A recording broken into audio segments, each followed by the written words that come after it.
रोशन jewellers, अनमोल रिश्तों के लिए।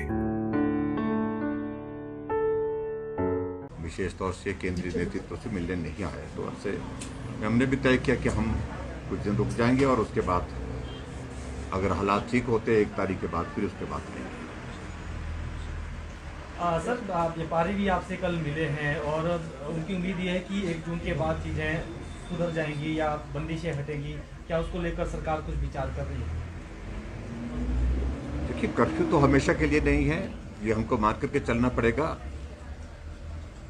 पूरे प्रदेश भर में पिछले सप्ताह भर से कोविड के मामलों में काफ़ी कमी आई है और संतोषजनक कमी आई है। 40,000 से 22,000 तक हम एक्टिव केस के मामले में जो है वो नीचे आए हैं। हमारी चिंता थोड़ी इस बात को लेकर के ज़रूर अभी तक भी है, क्योंकि जो डेथ का नंबर जो है वो उसमें कमी तो आई है। पिछले कल 44 डेथ हुई है, लेकिन अभी भी मैं मानता हूँ कि हिमाचल के हिसाब से ये नंबर अभी भी बड़ा है।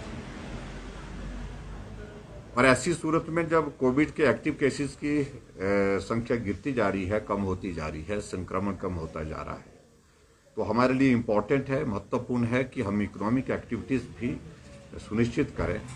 और व्यापार मंडल के प्रदेश के लोग मिले थे और व्यापार मंडल के जो लोग मिले उनका भी आग्रह इसी बात के लिए था कि अब कोविड के मामलों में कमी आ रही है और ऐसे में हमको भी दुकानें खोलने की अनुमति अब मिलनी चाहिए। तो हमने उनकी बात को सुना है और सुनने के बाद फिर हमने कहा कि अभी तक 31 तारीख तक हमारा निर्णय जो हुआ वो हुआ है, उसमें आप सहयोग दें, और उनने सहयोग दिया भी है।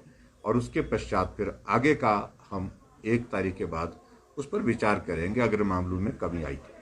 सर, वैक्सीन को लेकर जानकारी आ रही है कि जो स्पुतनिक है और कोवैक्सीन है, उसको लेकर भी राज्य सरकार सोच रही है क्या? जिस तरह जो उपलब्ध निश्चित रूप से सोचने का विषय है ही है, और मुझे तो लगता है कि इस पर हमको सोचना ही चाहिए, क्योंकि जितनी उपलब्धता हमको वैक्सीन की चाहिए उस तरह से जो थोड़ी हमको कमी महसूस हो रही है। अभी हमको 1,07,000 जो है डोजेज अभी मिली हैं, जो 44 से नीचे 18 से 44 के बीच के लिए, तो हमारी आवश्यकता उससे ज़्यादा है। हमने कहा है कि उसके लिए और बढ़ोतरी की जाए और उम्मीद करता हूँ कि वो जून के महीने में संभावना लग रही है कि उसमें इम्प्रूवमेंट आएगी और उसके बाद वैक्सीन लगाएंगे। मेरा सभी नौजवानों से आग्रह है आप सबके माध्यम से कि सबको वैक्सीन करेंगे और वैक्सीन की उपलब्धता जैसे ही हमारी सुनिश्चित होगी तो हम इसमें और तेजी करेंगे, गति करेंगे। हमने इस मामले को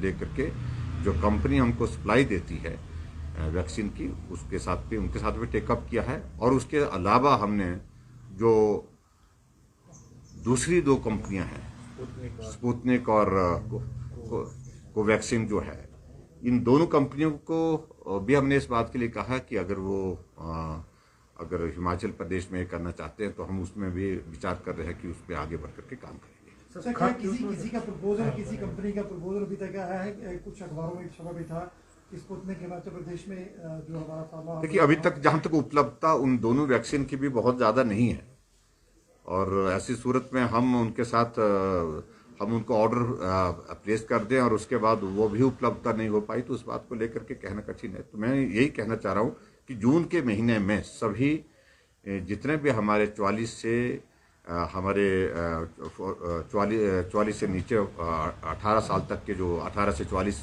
के जितने भी हैं हमारे नौजवान, उनके लिए वैक्सीन की उपलब्धता को बढ़ाने की कोशिश कर रहे हैं। सर, क्या कोई मैन्युफैक्चरिंग के लिए भी कोई बड़ी कंपनी जिस तरह की ये जो वैक्सीन बना रही है, कोई क्या हिमाचल के हमारे फार्मा में बनाने के लिए किसी का प्रपोजल आया है क्या? इस तरह स्पुतनिक का आया है और उसमें जो पनेशिया एक कंपनी है, उस कंपनी ने वो उस बात के लिए आगे बढ़ करके काम करने की बात कही, और मैं उम्मीद करता हूँ कि उसका परिणाम अच्छा होगा। जब वो उपलब्ध होगी तो और भी ज़्यादा हमारे लिए मदद होगी। स्टेट की तरफ से क्या हेल्प की जाएगी? हम जो भी लॉजिस्टिक हेल्प, जो जितनी भी सारी मदद जिस तरह से उसमें की जा सकती है, उस तरह से विचार करेंगे। सर क्या सरकारी कार्यालय भी सर ये 1 जून से खुल सकते हैं, ये संभावना? अभी हम इन सारे पे विचार करेंगे। और सर सैंपलिंग गिर रही है, लोग क्योंकि कम अस्पतालों में आ रहे हैं। देखिए, अभी तो 1-2 दिन की छुट्टियां बीच में रही होंगी, तो उस कारण से सैंपलिंग कम हुई है। हमने इसको कहा कि उसको बिल्कुल उसी स्थिति में लाया जाए जिस स्थिति में पहले थी।